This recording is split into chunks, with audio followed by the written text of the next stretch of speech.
Okay. Oh, did I, you have to make me co-host then, Mary, so that I can, Just did, I think. okay, great. Yvonne, if you want to help us let people in the room, that would be awesome. Yvonne's our backup. Thank you, Yvonne, for showing up and supporting us too. Okay, so by now you've probably figured out that some technical support with me on the call. Mary is here and Yvonne is serving as backup on the call. So they're going to be our go-to people if there's some technical support we need. If anybody needs to send them a private message in the chat, if you need any support of any kind on the call, please do so. Yeah, what I tend to do, I'll let you know as when I'm presenting, I'm not good at following what's going on in the chat. I don't have a brain that can process that happening. So if you're trying to send me messages, it might be a waste of time, except for times when I ask you for things in the chat. But while I'm in presentation mode, it's really difficult for me to split my brain. And I do encourage us to not be in the chat too much while there's conversation and presentation going on, just because it does sort of distract everybody from the conversation that's happening in the actual circle. Speaking of circle, when I host a call, I like to bring in some elements of the practice that's very dear to my heart, the circle way practice. And some of the things that we do when we gather in circle to start a conversation is we do some intentional things that help us enter into a place of just stilling some of whatever's on our mind or our hearts earlier, and coming into presence and being intentionally in a more present and connected place. And one of the things that we do in that regard is we tend to ring some kind of bell or have some kind of signal to ourselves and to our bodies that we are entering into a quieter, more reflective place. And so I'm going to invite Mary to do that. We usually ring a bell twice, and the first time invites us into a pause, a time of stillness. You can just take some deep breaths, and then the second bell will invite us back into conversations after the pause in between the two bells. So Mary, if you could ring for us.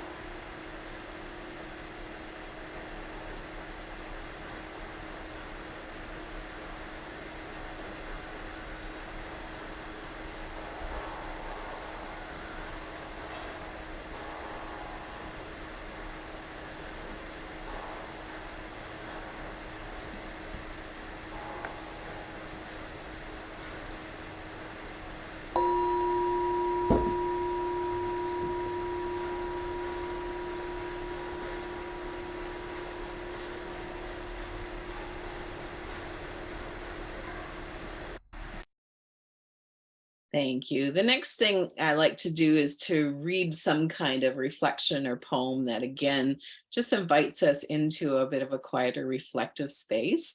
And I'm going to read the poem twice. I like to read it twice because I think the second time often offers us something that we may have missed in the first reading. And so I'm going to read it the first time, and then Mary's going to read it the second time, so that you hear it in two different voices and maybe hear something different in the second reading of it.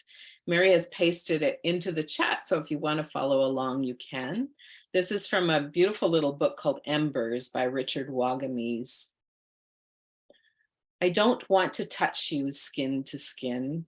I want to touch you deeply beneath the surface where our real stories lie. Touch you where the fragments of our being are, where the sediment of things that shaped us forms the verdant delta of our human story. I want to bump against you and feel the rush of contact and ask important questions and offer compelling answers, so that together we might learn to live beneath the surface where the current bears us forward deeper into the great ocean of shared experience.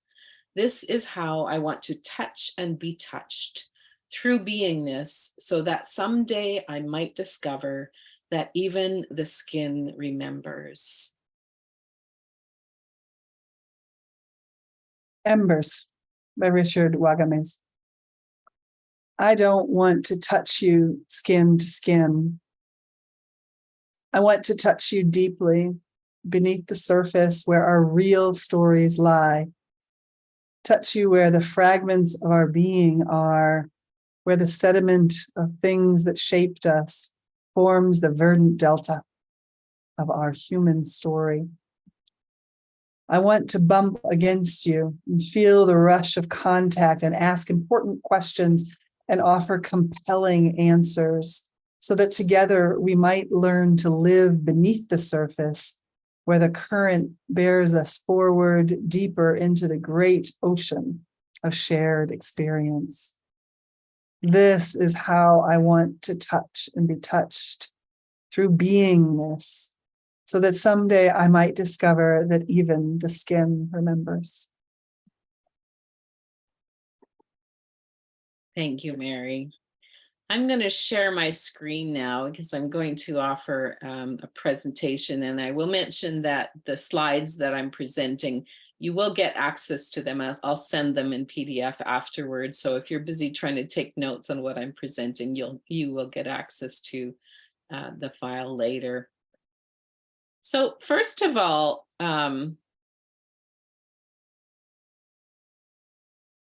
as we start this reflection, and we've called this choosing the path of, actually, I renamed it choosing the path of liberation and tenderness.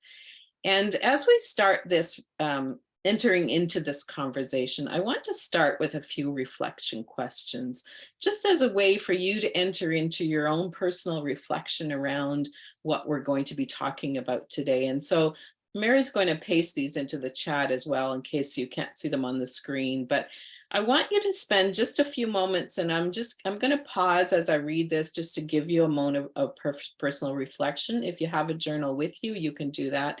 If not, just sit with the questions yourself. If there are answers that you want to offer into the conversation, I welcome you to put those into the chat as the answers show up for you. And Mary's going to read some of those into the group.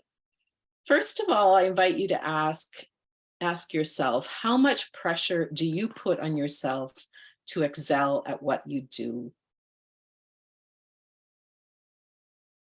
When you make a mistake, what does your self-talk sound like?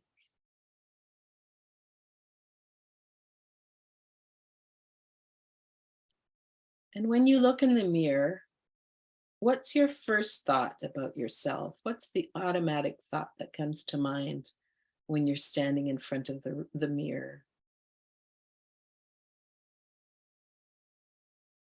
And then how often do you compare yourself to other people?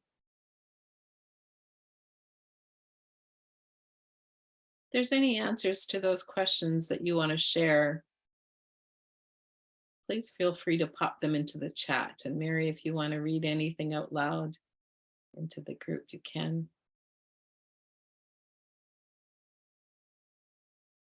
Liz Gildner writes that that is a learning next time will be better.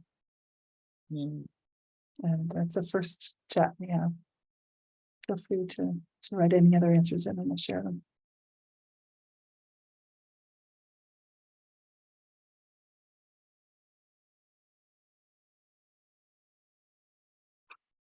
And it also writes that as she gets older, the need to compare diminishes more and more.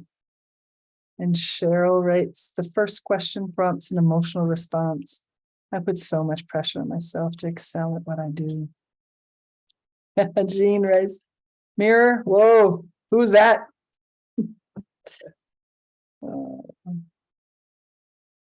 Tom writes, I like mistakes. Nice.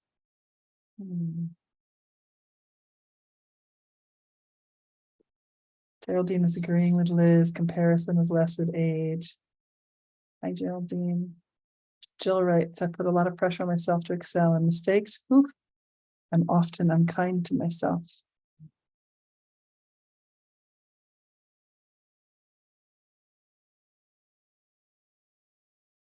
So I'm going to ask the next question, which is kind of a composite of those questions.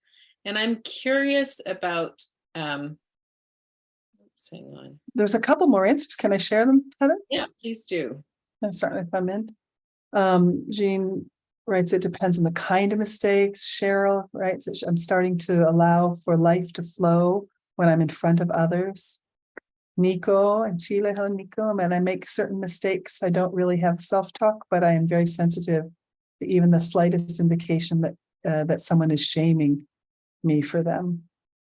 Laura writes, I tend to compare myself to others and put pressure on myself when I'm doing something new.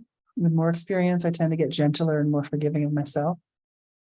And Kelly writes, it's more important for me to be in a safe container to allow mistakes to be okay. And Geraldine writes, I practice saying I love you to the woman in the mirror and then smiling, and it works.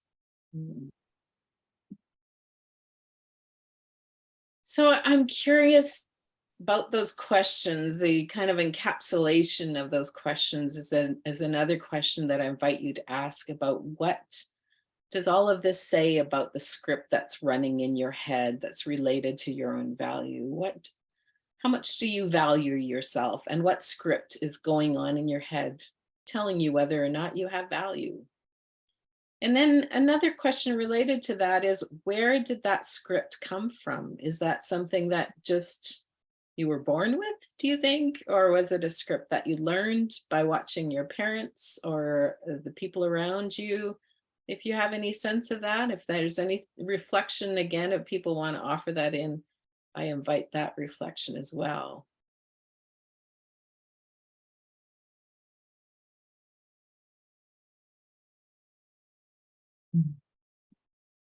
Jennifer writes, the script is family expectations. And Lisa says, I felt I always had to prove my worth since the beginning. Mm. Mm.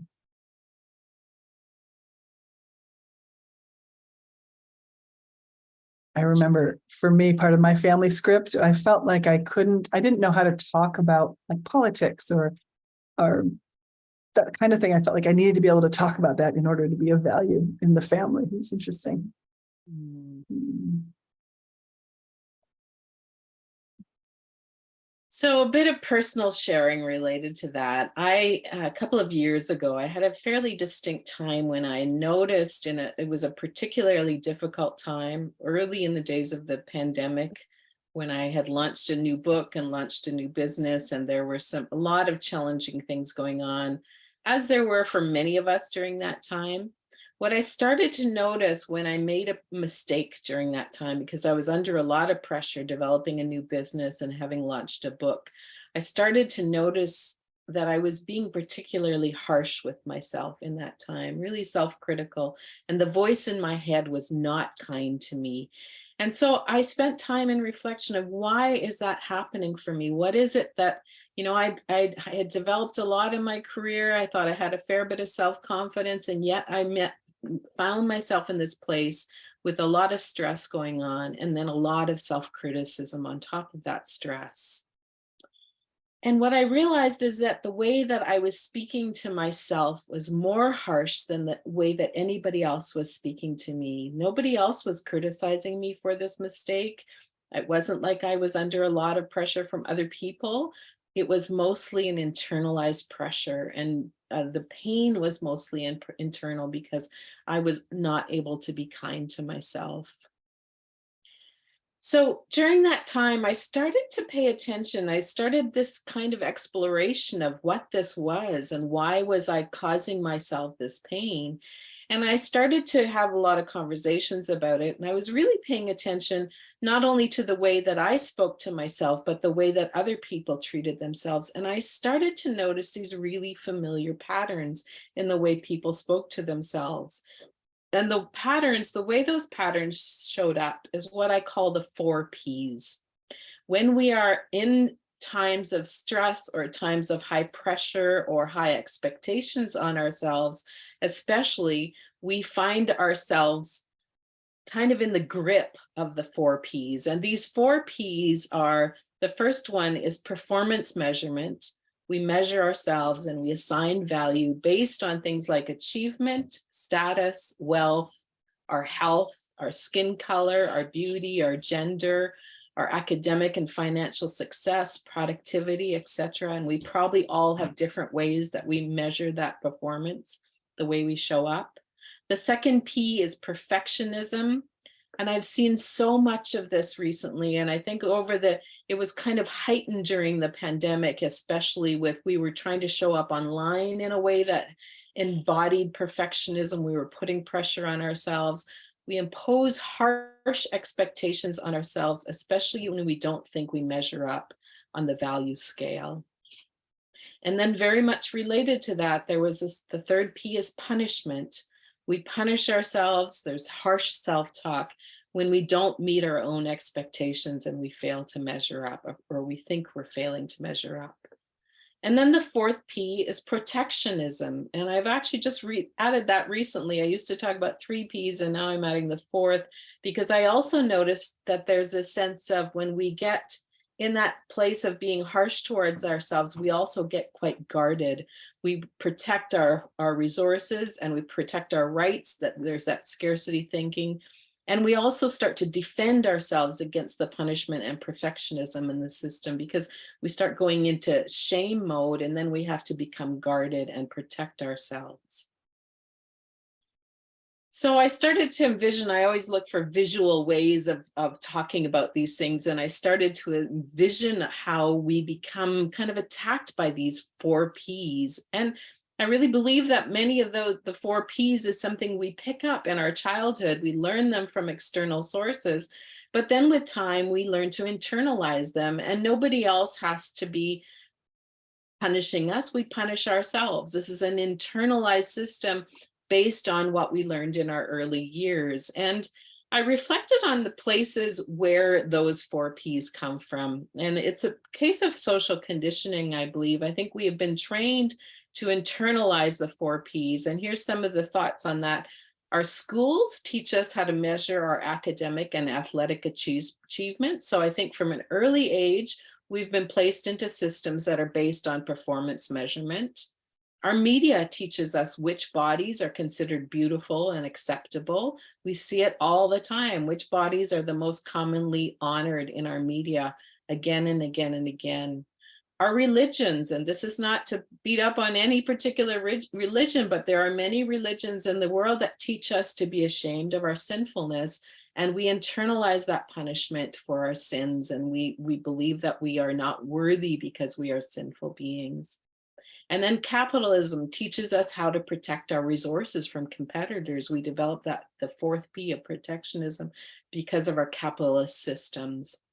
And then our families model the 4 Ps and how they treat themselves. We see our parents treating themselves that way, our grandparents, all of the people in our lineage, we adopt those systems of treating ourselves. And then the bigger picture, our macro systems, patriarchy, white supremacy, capitalism, colonization, all of those big systems teach us to measure our worth based on whether we fit acceptable beauty standards, the color of our skin, our thinness, our health, our productivity, our wealth, our status. So there's a lot of messaging that we pick up that teaches us this critical self-talk. So I set out on a quest when I started to recognize this in myself, and I started to recognize it as a pattern that I was witnessing in other people that I was in conversation with.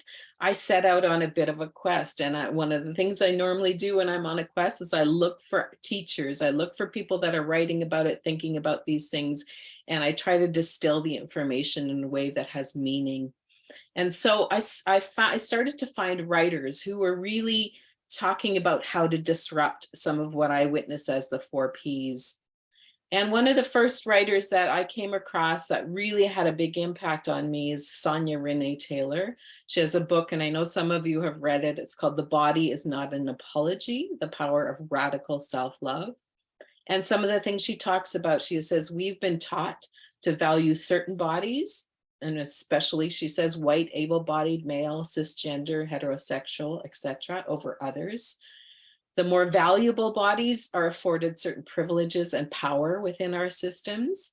And body hierarchy, she says, is like a ladder that we keep trying to climb. We keep trying to prove our worthiness by climbing up this ladder of worthiness to attain privilege in the system. If we can be seen to be, and that's why some of us develop masking capacity to try to pretend we are a body, and we live in a body that has more merit in this system. This creates performance measurement and perfectionism in our quest for acceptance. Here's a quote from Sonia Renee Taylor. She says, "Divest from this ladder.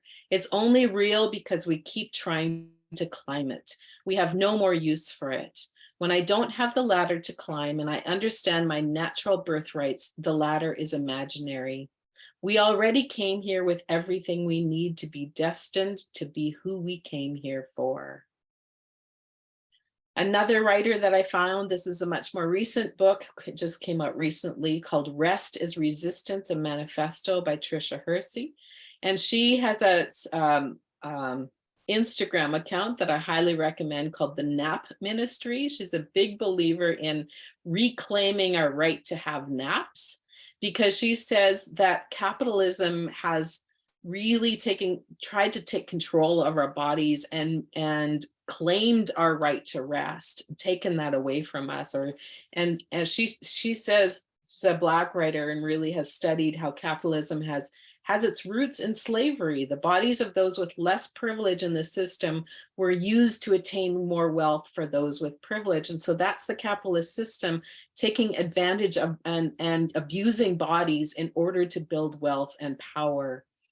This has created what she refers to as grind culture, where we work for long hours with little rest. And we've normalized this as a way to attain success within the system. So if you've ever found yourself completely exhausted because you're working so hard at the job that you're being paid for, and you feel that you owe it to this job, that is a result of what she's talking about as grind culture, that exhausting our bodies for the sake of capitalism.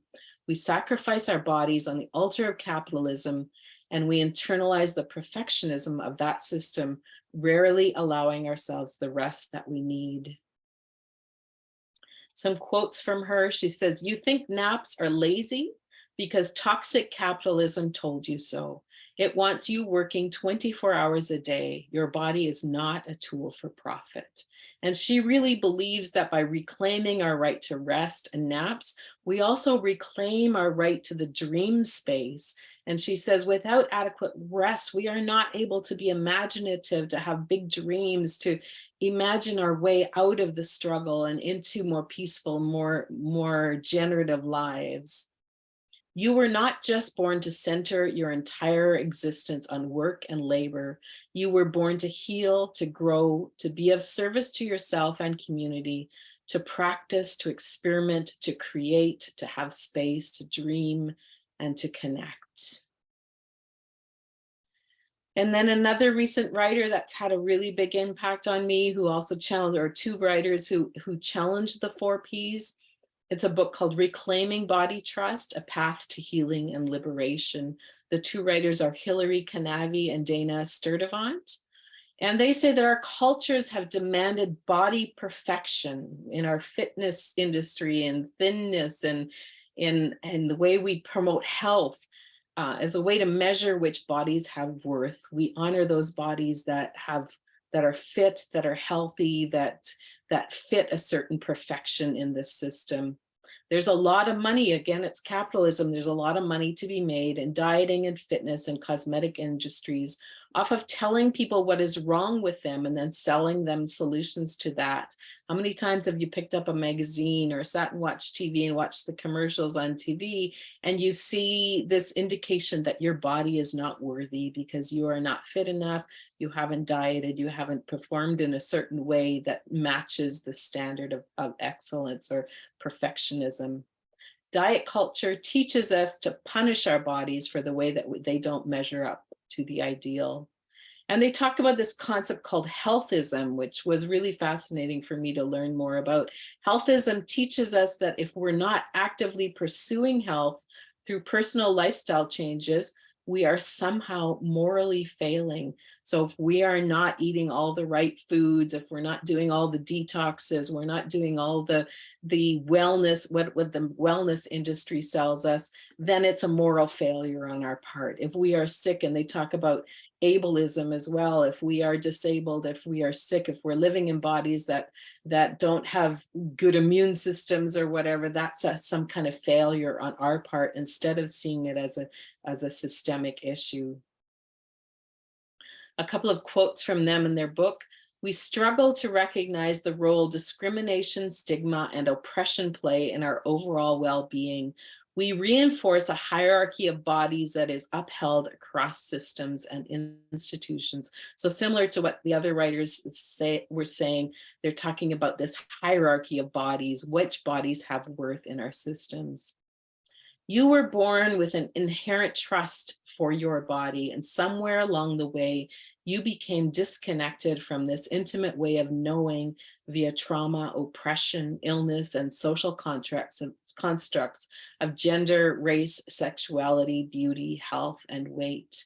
This felt really profound for me, to recognize how this culture of healthism, ableism, diet culture has taught us to disconnect from our own bodies. And the name of the book really is telling, it's reclaiming body trust. How can we be back in that healthy relationship with our own bodies? And then another book that impacted me on this quest is a book called Caste: The Origins of Our Discontents. Isabel Wilkerson, she talks about how we have evolved caste systems all over the world. And many of us think of caste systems only being in India, but she argues that caste systems are present all over the world, and they have been developed. They place bodies on a hierarchical scale of value. And those with the power in the system, they're the ones creating the caste hierarchies that will be the most beneficial to them. That's what gives them the power in the system. And she argues that racial tensions in the US, for example, are better explained through the lens of caste rather than race.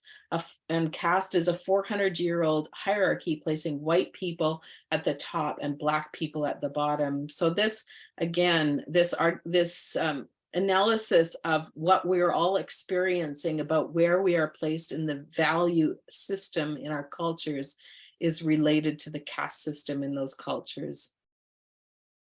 A quote from her, she says, "Caste is insidious and therefore powerful because it is not hatred.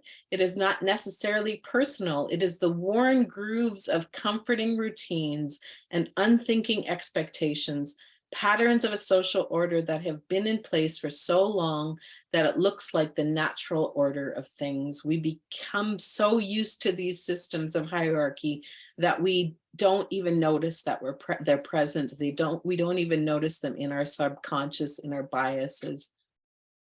So what did I learn from all of these writers? I learned that valuing one body over another body is conditioned into us by centuries-old systems of colonization and caste. I learned that valuing productivity and performance is conditioned into us by capitalism. These are systems that have intentionally taught us some of these value systems. The 4 Ps are the direct byproduct of these centuries-old systems. So these patterns I was witnessing about performance measurement and perfectionism, they were actually intentional. These systems intentionally imposed them on us so that they could control us in the system. When we internalize the 4 Ps and let them guide how we treat ourselves and others, we are doing work on behalf of the systems that measure us, and we are keeping those systems in place. However, at the same time, systems are created by us. We can't just say it's them, it's others, it's people that are creating the systems. We are creating and enforcing these systems, sometimes unthinkingly, unknowingly, because we've been born into them and conditioned by them. But we do have some power over the systems because the systems are built on people and on people's wishes. And the most effective way to start to dismantle these systems is to stop playing by their rules. When we stop measuring ourselves and stop accepting harm, the systems lose their power. Some other things these writers taught me: my body is worthy, regardless of shape, size, ability, health, etc. I deserve rest, and when I don't take it, I remain enslaved to a system, i.e. capitalism, which only sees my body as a machine for its own gain. When I challenge the 4 Ps within myself, that's when I start to disrupt what the systems have taught me. So if I stop following the guidance, or if I stop internalizing those 4 Ps, I'm actually being disruptive to what I've learned, what I've been taught, and I'm and in that way disrupting the system. And also, when I stop measuring my own value and imposing those 4 Ps, then I can start to extend that to other people. Now, if I'm not perfectionist, if I'm not putting that pressure on myself, then I'm going to be much more compassionate and much more kind to you when you fail, when you fumble, and I will allow you I will extend grace to you in the same way that I'm extending grace to myself. I will also become better at putting up effective boundaries, because now I'm being respectful to myself and I'm not accepting the harm that other people might cause me. So then I set out on the second part of my quest. I started to recognize where the 4 Ps came from. And then I went looking for, okay, so if I don't want to treat myself that way, if I don't want to accept the 4 Ps, what's the alternative? What are the ways that I can choose to treat myself so that I can disrupt the 4 Ps within myself? And again, I went searching for teachers who would offer me some wisdom. One of the books I found is called Discovering the Inner Mother, a guide to healing the mother wound and claiming your personal power. Bethany Webster writes about this concept she calls the mother wound, this pain that has been passed down through the generations related to the patriarchy. And we may learn this wound or receive this wound through our mother lineage, but it is because the patriarchy has caused the wound in the first place. This system has caused our mothers to adopt this woundedness in the system and pass it down. On a personal level, the mother wound is a set of painful patterns originating with our mothers that cause us to unconsciously limit or sabotage ourselves. On a bigger cultural level, the mother wound is the cultural atmosphere of patriarchy that says women are less than, and how that belief in women's innate inferiority penetrates every aspect of our culture, from education, media, religion, to magazines, literature, sitcoms, and more.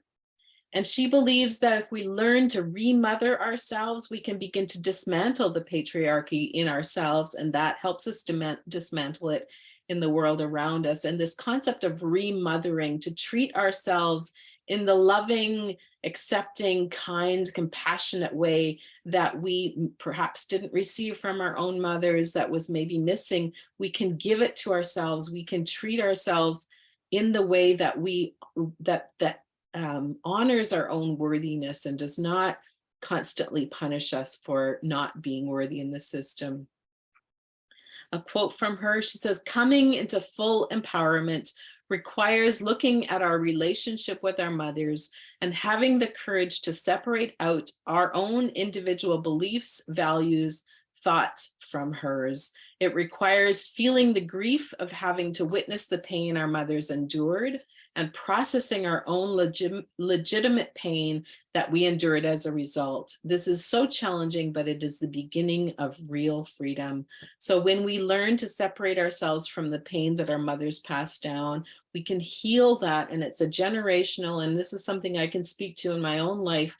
My healing of some of that mother wound allows my daughters to be more healed and allows them to, I think that generation after generation, we continue to do healing of this woundedness that allows the next generation to live differently than we did. And then one of my favorite books in this regard is called The Mindful Path to Self-Compassion by Christopher Germer. And he talks about how responding compassionately to our own imperfections without judgment or self-blame is an essential step on the path to healing.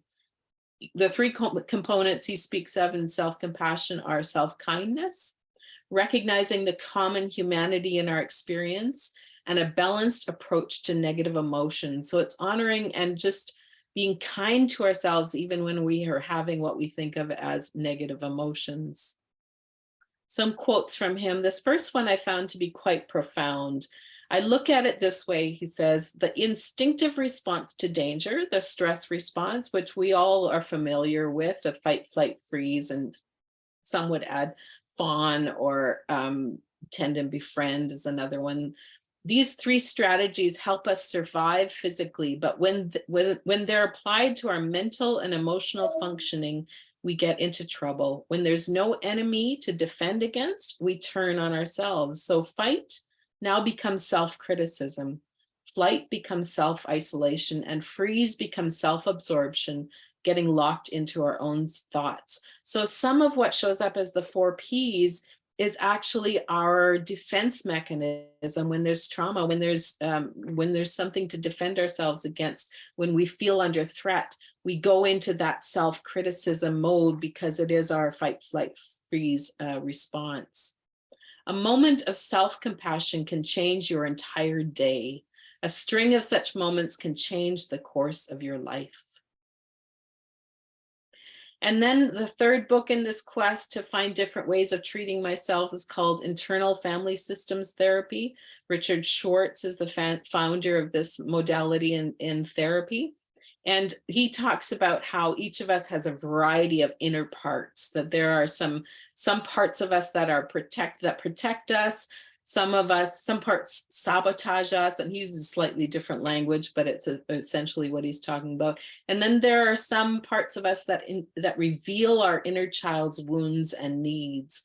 And noticing these parts and noticing when the voices in your head are reflecting these different parts actually helps you to understand a little bit about where some of this comes from. The self-criticism voice might be one voice, and then there's this inner wounded child that's another voice that's trying to protect itself from that pain. Our inner critic parts are simply trying to protect us. So when we have this self-criticism voice, those 4 Ps show up, it is some form of self-protection. It's trying to guard against that woundedness we've received in the past. Some of our parts are sent into exile because we didn't feel safe revealing them to the world. So when we're not safe, there's a part of us that we want to protect, that we think people we'll lose our sense of safety and belonging in the world. We might hide that part of ourselves and send that part into exile. A quote from him, he says, "A part is not just a temporary emotional state or habitual thought pattern. Instead, it is a discrete and autonomous mental system that has an idiosyncratic range of emotion, style of expression, set of abilities, desires, and view of the world. In other words, it is as if we each contain a society of people, each of whom is at a different age and has different interests, talents, and temperaments." So this is a fascinating, and I encourage you, if you're curious about this, to dig a little bit more into this concept of internal family systems therapy. It's been one of the ways that I've learned to heal some of the trauma in my own life, is by witnessing myself in a different way and witnessing that there are these parts within me. So what did these writers on the second part of my quest, what things did I learn from them? I learned that my own healing is dependent on the way that I treat myself. As Christopher Germer says, I'm not going to be able to heal that woundedness unless I'm compassionate to that woundedness, unless I can learn to treat myself in a way that is actually allowing that to heal and not just guarding it or putting protection against further wounding. I can choose to treat myself differently, to disrupt those internalized 4 Ps, and I can reparent my inner child. And this has been a real learning for me, to learn to witness that inner child, to allow it to have a voice, to speak its fear, its woundedness, and then to calm it, soothe it, and treat it like a loving parent would. Give her all the love and tenderness she is afraid that she doesn't deserve. I can hold my own emotions with more compassion and not send parts of myself into exile. When I notice that I'm tempted to exile a part of myself, hide a part of myself, I can hold space for that part of myself with more compassion so that it doesn't go into fear and self-protection.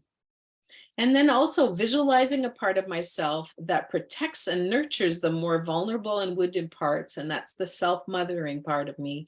That helps me in the healing, because now I'm kind of imagining that there is this inner mother that is holding the wounded child. And, I can sometimes develop a mental image of that. This loving and kind, nurturing mother part of me is looking after the wounded and scared child in me.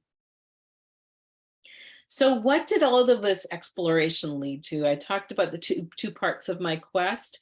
Where I landed is these two themes. If you followed me on social media, you will have heard me talking about these two themes, because they've become really, really important to me. And they are liberation and tenderness. Liberation, that's what I'm talking about when I'm talking about the greater freedom from the 4Ps, releasing our attachment to these 4Ps, liberating ourselves from the systems that impose them, divesting of some of our attachment to those systems, and then liberating ourselves in the way that we internalize them, and freeing our thought process, our beliefs, our biases from the attachment to those systems. What does tenderness mean? Tenderness is about more intentional self-compassion and self-parenting to help us dismantle those 4Ps within us, and to learn to be in more generative relationships with ourselves and with other people. So I believe that liberation and tenderness go hand in hand. When I liberate myself, I become more tender. When I become more tender, I become more liberated. So it's a back and forth, that if I am intentional in both these areas, liberating myself, setting myself free from the systems that want to entangle me, then I'm allowing the tenderness to thrive. And the tenderness makes the attachment to the systems weaker and weaker, so that I am not in those chains anymore. A little more of a definition on what liberation means.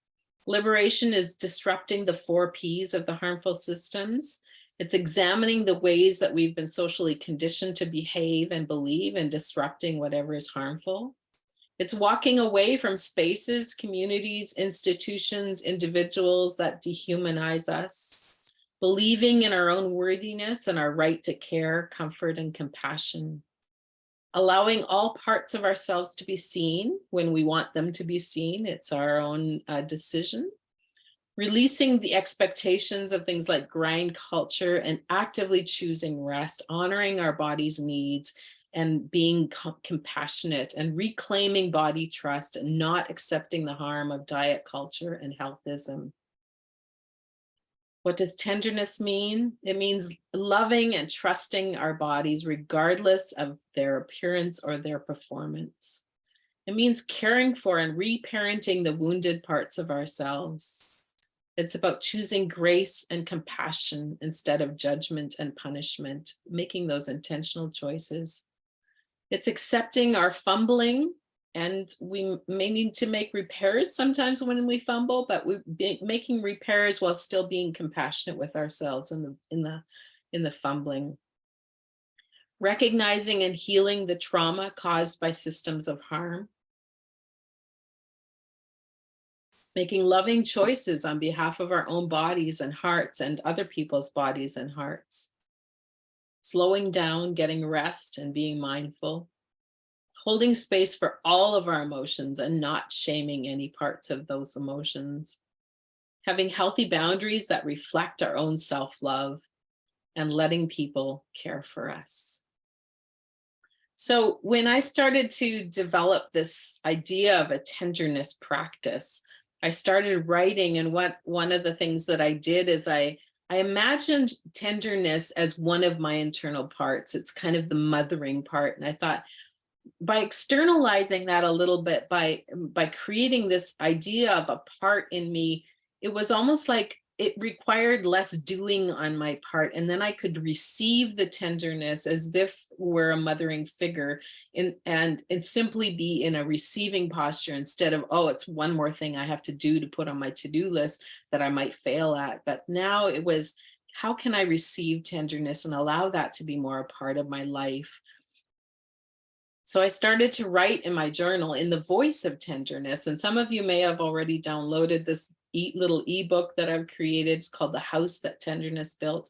I started to imagine, what if I lived in a house where tenderness is making all the rules, where tenderness decides how people are treated in that house, who's not allowed in the house, creating the boundaries of who's kept outside the house because they're not behaving according to the rules, the house rules.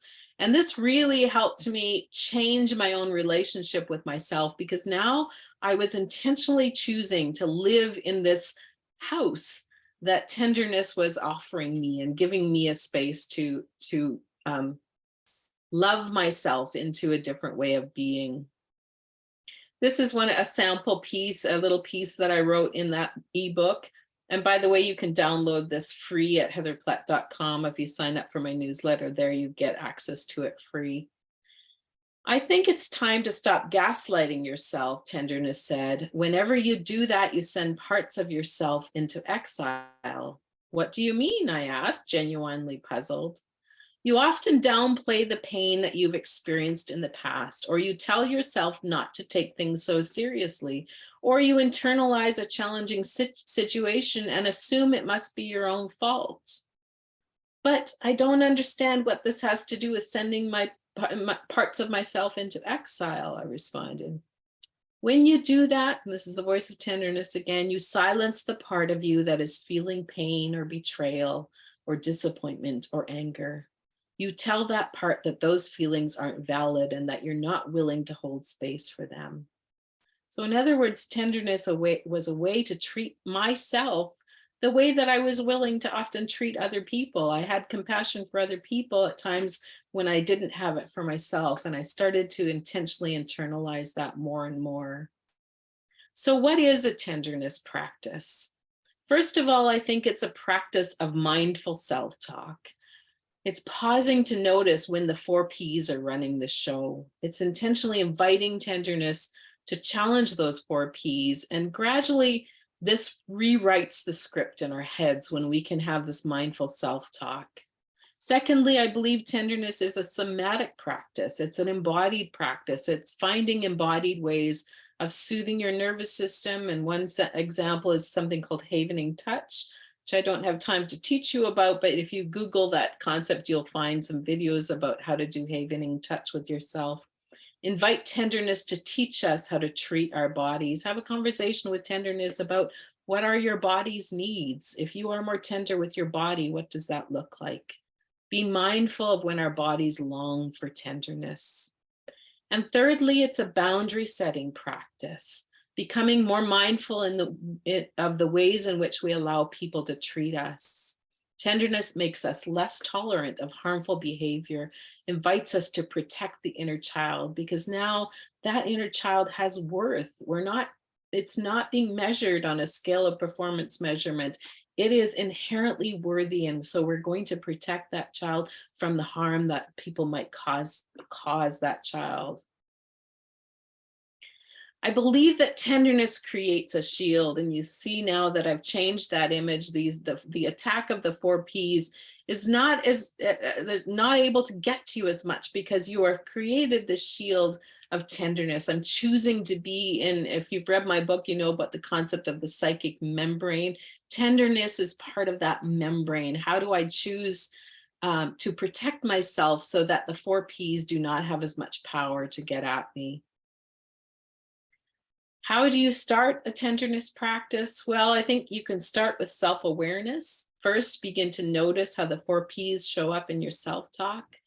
Second, pause for tenderness. Intentionally choose pauses. When you notice the 4 Ps in your self-talk, just pause for a moment and ask yourself, what would tenderness want me to do right now? Third, I'm a big proponent of journal practice. I really believe in writing these things out, or you can find a way to do art journaling, or there can be other practices. It doesn't have to be a written journal. But one of the things I like to do is write a letter to myself from tenderness. What would tenderness want to say to me? And if you want some journal prompts, you can download the House That Tenderness Built at heatherplett.com. Fourthly, it's a somatic practice. You can try a practice like havening touch or tapping for self-soothing, and other somatic practices to get more in touch with your own body's needs and desires. And then how do you set boundaries using tenderness as your guide? Well, when something feels off, whether it's somebody else's behavior, a request that's been made, a commitment that you perhaps are being asked to make, first pause for a moment of reflection. Ask yourself, if I am truly being tender with myself right now, will I accept this behavior, request, or commitment? If the answer is no, or probably not, then ask, what is the most tender way to treat myself right now? If treating yourself with tenderness means that you need a boundary, consider, what support do you need in order to communicate and hold that boundary? Maybe a friend can come stand alongside you or just give you moral support while you're making that boundary. If people push back against the boundary, and inevitably people often will, just keep being tender with yourself. Even if you find yourself getting defensive, increase the amount of tenderness you offer yourself in that situation. I believe that the more and more tenderness we offer ourselves, the thicker that membrane becomes and the less power the 4Ps have. They can't get at us because we've created this beautiful bubble that we live in of tenderness yeah, the performance measurement, punishment, perfectionism just doesn't have the power it did. In conclusion, I would want to say that what's personal is also universal. When we are tender with ourselves, we create tenderness in the systems we're part of. We create tenderness and we offer tenderness to the people we're in relationship with. We start to dismantle the systems we're part of because they are not reflecting the tenderness we choose. And tenderness and liberation is meant for all of us. It has to start at home with how we treat ourselves, but then it begins to extend to everyone, and it is able to change the systems we're part of because we are making those choices. That's the end of what I'm going to present. I'm going to open it up for a bit of conversation if there are some Q's and A's, and then if we still have enough time, we'll do a short breakout room. But I wanted to offer a few resources related to this. If you want to do some journaling, for example, you can download The House That Tenderness Built at heatherplett.com. We're going to have another session of a course called Know Yourself, Free Yourself that is really rooted in all of these concepts, and that's going to start in March. We'll open registration in January at centerforholdingspace.com. And the third thing I want to tell you about, and this is something I'm really excited about next month, Mary and I are co-hosting a retreat called Liberation and Tenderness Retreat in Costa Rica towards the end of January, starting January 29th, I believe. And I'm going to invite Mary to unmute herself because I want to share a little bit about the place that we're going to be hosting this retreat. We've chosen a really beautiful space, and we're going to be talking exactly about these concepts that I've presented here. We're going to be practicing them together. We're going to be learning to embody tenderness in our own in our little circle of people that will gather in this space. So Mary, if there's anything you want to offer about, Mary lives in Costa Rica, very close to the retreat center where we're going to be offering this retreat. So I'll invite Mary to speak to that. Yeah, thanks, Heather, and thank you for sharing all of this really juicy information, which we're going to get a chance to dive into on a more personal level on the retreat. The retreat is going to be at the center called Brave Earth, and it's close to where I live, and it is a center that is dedicated to creating new systems to live by in our world. And the food is phenomenal, I have to say. One of the reasons I also chose it, other than their philosophical stance, is so beautifully aligned with this work, and the food is really good. It's in the hills of Costa Rica, and it's a center that's also dedicated to living as sustainably as possible. And so it's kind of in the jungle. Yeah, I guess compared to city, it's in the jungle. Compared to my life, it's kind of in the jungle. And it's going to be a really nice gathering. We're going to explore liberation and tenderness. And I know we already have a couple people here who've signed up. It's great to see you all. And there's room for more. So if someone is interested, please don't hesitate to contact me. You can find me on Facebook, and somebody asked about some social media stuff. I go by Mary Scholl, and this is the picture that's out there. But I'll put some links in the chat too in just a minute. So. All right. And I also want to say we're close to the volcano. So we're going to be spending a bit of time in the hot springs, which is a really lovely thing. Costa Rica. I've had the chance to do that before. Yeah. And we'll also have a chocolate tour. We live in this just beautiful community of people that one of the things that we have around here is some people that make chocolate from bean to bar. And so we'll have an opportunity to learn a little bit about that. There's an opportunity to learn about plants, an opportunity to rest and enjoy, really soak in nature as well. So. Thank you. Well, that's enough for our little promo that we wanted to offer you. I would love to have a space for just some comments or questions. If you feel like popping something into the chat that's come up for you as you've listened to me talk, or please feel free. We'd love to hear a few voices engage with these ideas too. If there's something that's burning on your heart that you really want to offer in response, or a question you want to ask, I encourage you, because I can't see everybody on the screen at one time, I encourage you to use your raise hand emoji, and you can find that under reactions. Just click on reactions at the bottom of your screen, and then there's a raise hand thing, and then we should be able to see you. But if anybody would like to offer anything, you're welcome right now. And any voices want to speak into the circle?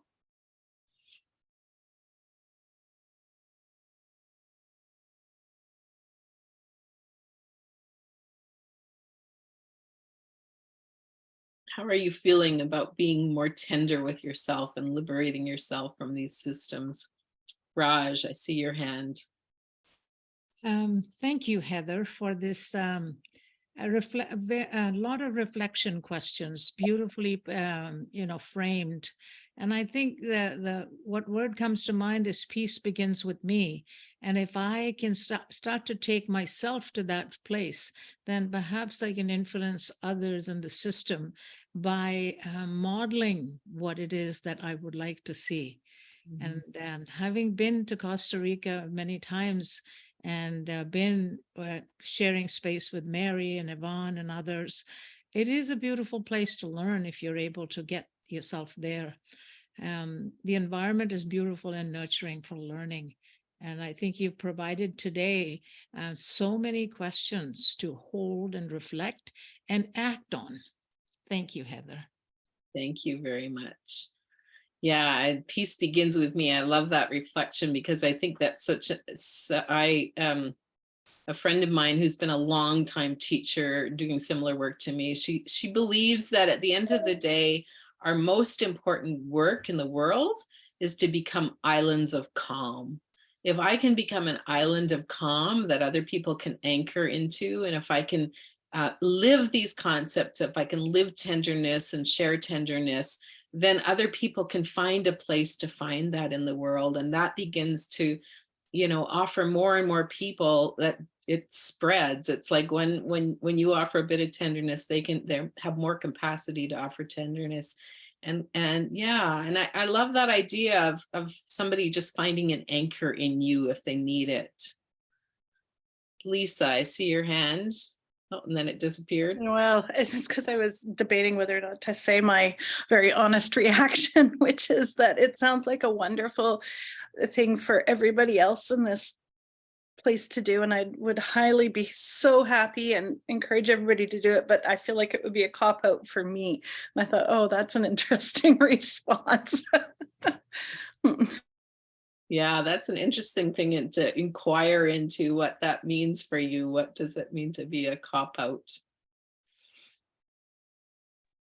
There was another hand that popped up and then disappeared. Jennifer, I see your hand, and then Jill. Hi, Heather, I wanted to thank you because I discovered your the House of Tenderness bill maybe last February, and I had just lost my mom a few months earlier and was going through a lot of grieving. And I think that little booklet changed my life. I read that book, and I think I just sobbed through part of it because it was a real eye opener for me. And I did take your course that you offered last spring, that you're offering again in March. And I don't know, you were really something else, I'll tell you. And I also, and then after that, I'm able to practice more joy. So between being more tenderness with myself, I found that I was able to seek and find joy in just the smallest of things, and it has really made a huge difference. And I've been living with depression for over 50 years, and I just actually am almost past it because of you and because of your writing, and because I've been putting all of that into practice. So thank you very, very much. You have sincerely changed my life. Oh, thank you. I'm so moved by you sharing that. I feel emotional now too, because this is what I do it for. It's why I keep showing up, because I do believe that there is hope in this, that there is capacity to find some joy when we learn to be more tender with ourselves to start with. So thank you so much, Jennifer. Jill, and then Kate. Oh, first, Jennifer, my goodness, I'm also emotional. That was beautiful. Yeah, thank you for sharing that. What I noticed is, being someone who is in a deep practice of self-love and really believing that our biggest work on the planet is to come to full acceptance of ourselves, all parts of who we are, offer ourselves love and tenderness. But then to notice what came up for me right away in the first slide, and remembering that there's always more work to do, there's always another level that we can come to, that there's always more tenderness we can offer ourselves, there's always more unpacking, that the work never ends, no matter whether no matter what you do in the world, that it's you can still be surprised by that small little voice inside that perhaps isn't always kind. Yeah, so thank you. Yes, I really believe that this is lifelong learning. I think there's going to be probably moments on our deathbed where we get one more chance to be even more tender with ourselves, where it's like, oh, that was the missing piece that I hadn't learned yet. So I find that to be comforting. I'm not, because as we're letting go of perfectionism, this is not an arrival. We're not looking for a place we're meant to arrive at. We're meant to continue to evolve in this work and find more and more ways of embodying it. Kate? Yes, I am Kate, and I'm from Connecticut in USA, and I've been following you quite a bit. I too am going through some major changes, with packing up my house and leaving my job and figuring it all out. I'd love to go to Costa Rica. I just don't know if the timing will be right. This particular workshop that you put on, I came a little late, so I'm looking forward to the replay, because all the books that you listed here, they seemed so interesting, and I hadn't heard of any one of them. And I don't know if it's because it's a USA thing or whatever, but I feel like it's calling my soul, and this whole journey, each and every day we're trying to be better versions of ourselves, and we know better, we do better. And being tender is such a key. It's something that I've been working on. And so I just want to say that everything that you outlined here was really beautiful, and I thank you for everything. And by the way, I absolutely loved traveling with you the best way I could when you were all over the place in Europe. Thank you. Thank you. Yeah, I enjoyed having people's responses while I was traveling on that journey. And I just want to mention as well that I will send out a book list with all of the books that I mentioned on this. When I send out the link to the recording, I'll also include a list of all the books, because that's really been impactful for me as I've journeyed this path to learn from writers who are really immersed in this, and many of them have a lot of wisdom that I don't have. I have an embodied practice as well, or embodied experience that I don't have, that I can learn from. Kathy, I see your hand. Thank you so much, Heather, for sharing your learning. It's just been amazing. One of the things that strikes me, sometimes I'll beat up on myself for being hard on myself, but as you share that journey, we see how it is so embedded in systems. So thank you for that insight, how it's been programmed into us through capitalism, all of those things to continue to be productive. And I was so struck, even today, there was a misunderstanding about an invoice I provided, and I immediately thought, oh, this person's angry with me and they don't like me and I'm not worthy. Like I could see how much I went to that, and then reached out and received an email back, and he was like, no, our relationship was fine. That was this is typical. And I was just like, why do I keep doing this to myself, right? Going to that place of really harsh self-talk. When it wasn't there. So thank you. I'm excited to continue this learning, and your insights have been profoundly helpful. So thank you. Thank you. Yeah, I have to chuckle because I think that the life offers us many opportunities to relearn these lessons. And so this slide deck, I had prepared it and I was presenting it for a client for a large group of people last week.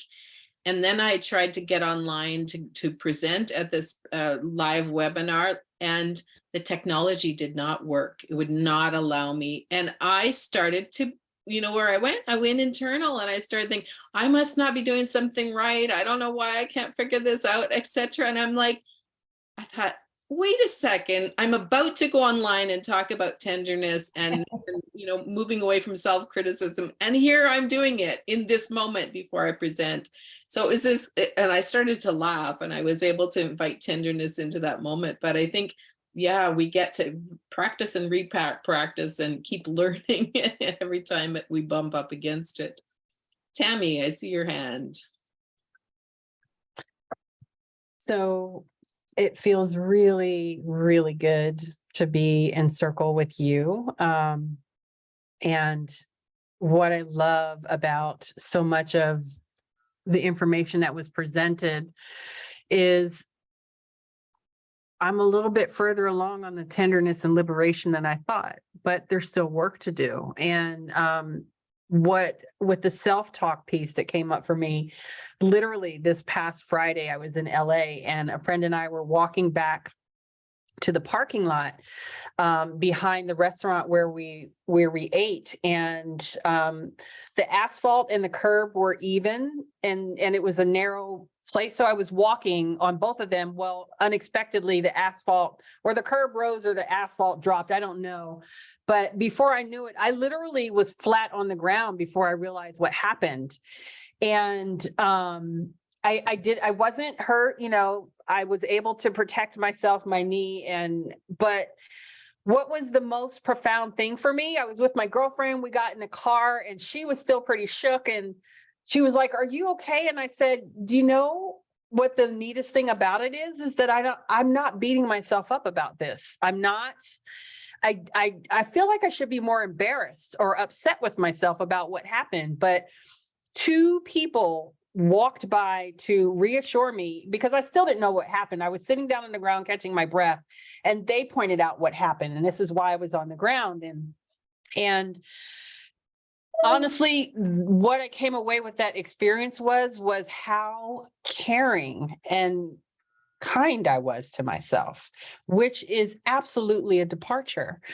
And Heather, you are aware that I recently retired early from a career that was very draining and stressful. And because of that, I actually have time to incorporate rest and lots of things that Trish Hurst was talking about that you mentioned from her book, and to give myself time and space to recognize where I can, I didn't know they're the 4 Ps, but really working on all of those things. And I have time and energy to do that. And I am just so profoundly grateful for just the impact that you and your work have had on my life. You know that professionally, I facilitate sober support meetings, and my facilitation skills have grown immensely since taking the Holding Space Foundations program, markedly so.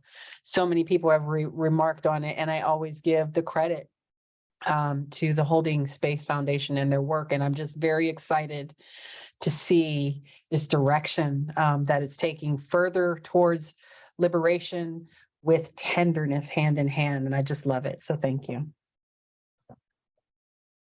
Thank you, Tammy. I love the story you shared, and to be in that noticing and that self-witnessing of how you have actually evolved in that way. I love that.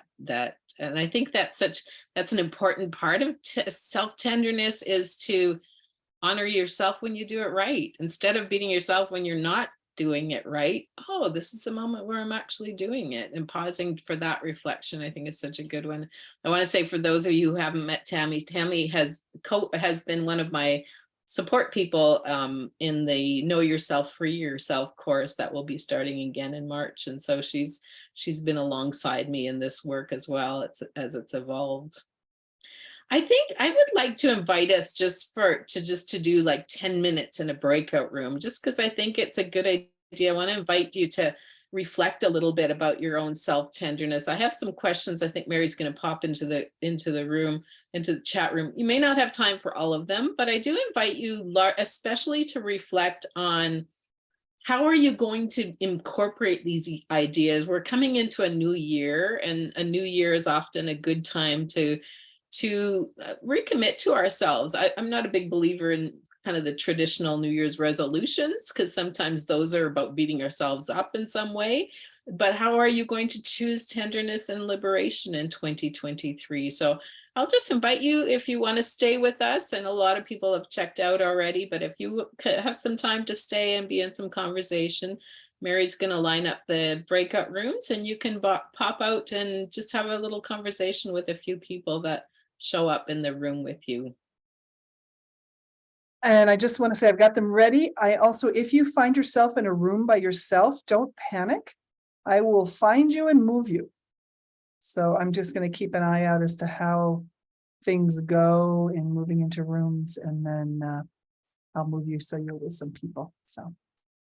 All right, I'm going to hit the Ready? pause. Ready again. Welcome back.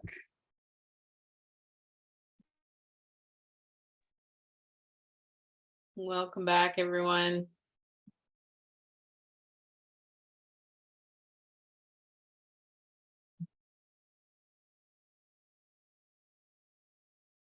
Welcome back.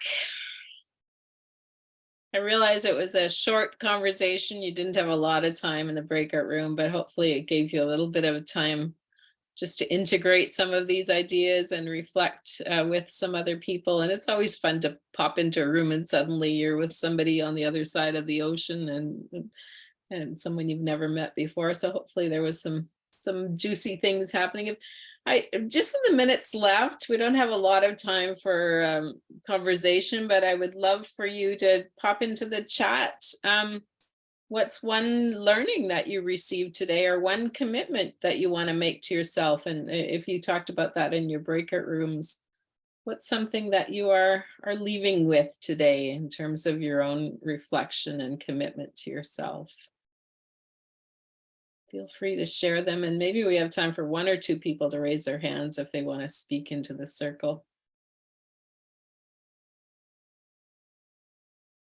Keep practicing tenderness every day. Tenderness can look different each day. Yeah, that's a good point, Kathy. Thank you.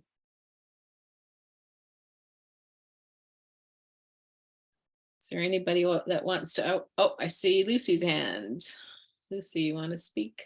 Yeah, I'll just say that it's interesting, Heather, you talk about how much you love journaling to reflect on these sorts of matters.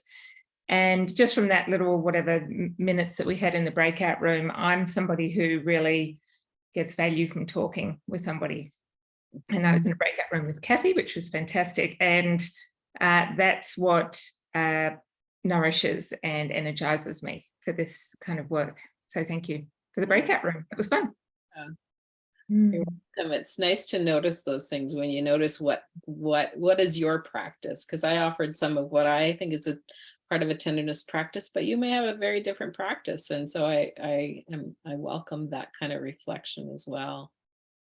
And I was just saying to Mary while you were off in breakout rooms that I want to maybe do this like quarterly or something like that, host this kind of webinar space and community space where people can just pop in and we can learn something new together. We can reflect on something new and maybe do some breakout rooms. So this may become a more regular place for people to show up.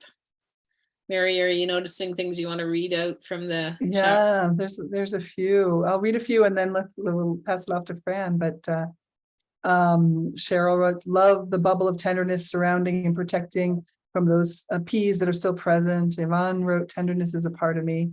Cheryl says we're all on the path. Jill wrote, I often use the word tenderness to describe how a heart may feel. I'll be using tenderness as a verb moving forward as well. Melinda writes, tenderness includes gratitude, which helps stem judgment. Olivier, if I plant tenderness, I will harvest tenderness. And Janelle offers a thank you for connection to the palm trees and sunshine. And I think Fran had her hand raised. So Fran, would you like to? I just wanted to say that I think tenderness can become a way of being. I work with a senior, and she just brings light. She's got memory stuff, but she just brings light and laughter and joy kind of wherever she goes. And I see the way that people react to her. And she just brings, I call her my goodwill ambassador, because she just brings out so much love in everybody. It's so lovely to be around her, and I get paid for it. That's great. And don't you want somebody to say that of you at the end, when you're nearing the end of your life, that people say that you embody tenderness? Like, what a great thing for people to reflect. So maybe that should be our goal. We learn to embody tenderness to the end of our lives.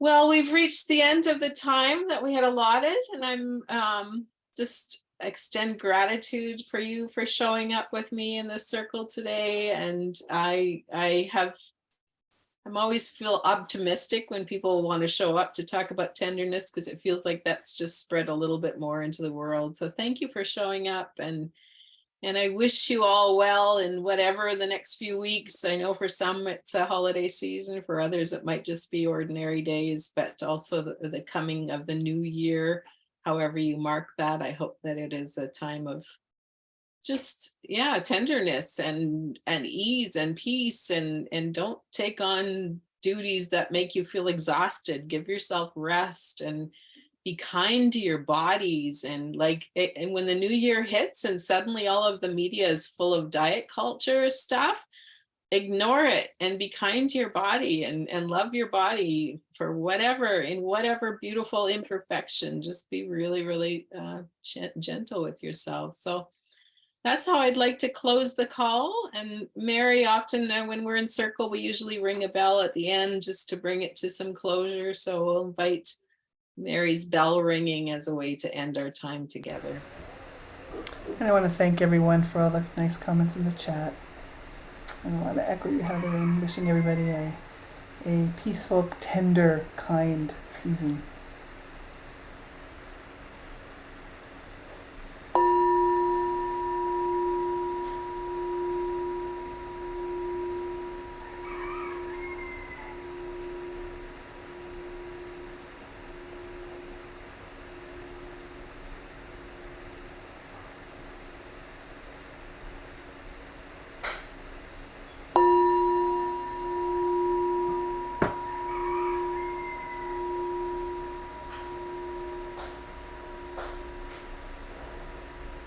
Take care, everyone. Perhaps we'll see some of you in Costa Rica, and if not, maybe in the future call, whether it's know yourself for yourself or some chance.